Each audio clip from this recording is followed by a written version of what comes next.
गावाकडच्या सिरीज मधला एक भाग राहिला होता. आज तोच पूर्ण करू. नमस्कार, मी शीतल आणि मला निसर्ग खूप आवडतो आणि त्यात जर मला देवाचं दर्शन होत असेल तर मजाच काही वेगळी. तर काकांना दुपारच्या गोड झोपेतून उठवलं आणि घेऊन गेलो दर्शनाला. दुपार वाटत नसेल कारण पाऊस कंटिन्यू चालू आहे. बघा, गाव आपल्याला आवडतं खरं, पण पावसाळ्यात वाटेवर इतका चिखल असतो, यातून चालणं म्हणजे स्ट्रगलच. यांचं तर रोजचं काम आहे. व्हिडिओ काढण्याच्या नादात मी नेहमी मागं पडते आणि मग मला असं सगळ्यांना पळत जाऊन कॅच करायला लागतं.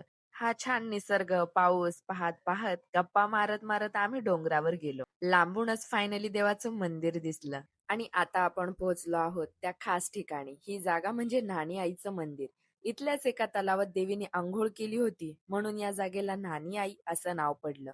खूप सुंदर आणि शांत अशी ही जागा आहे. शेजारच्या तलावातून पाणी भरून घेतलं, देवाला अंघोळ घालून त्याची पूजा केली.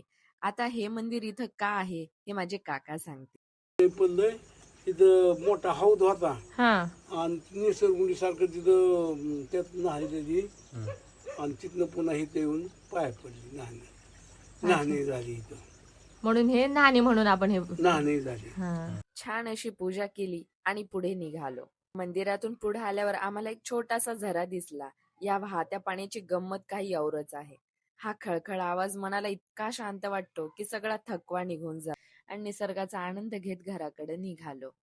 हे का भांडत असतात सारखं काय माहिती. आणि हा बघा, निसर्गाच्या प्रवासात पाऊस सोबत नसला तर मजाच नाही.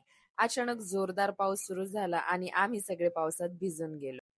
आम्ही सगळे भिजून बसलो, पाऊस जाण्याची वाट पाहत आणि मग निघालो पुढच्या प्रवासासाठी. अशा स्टोरी सोबत पुन्हा भेटू. हर हर महादेव.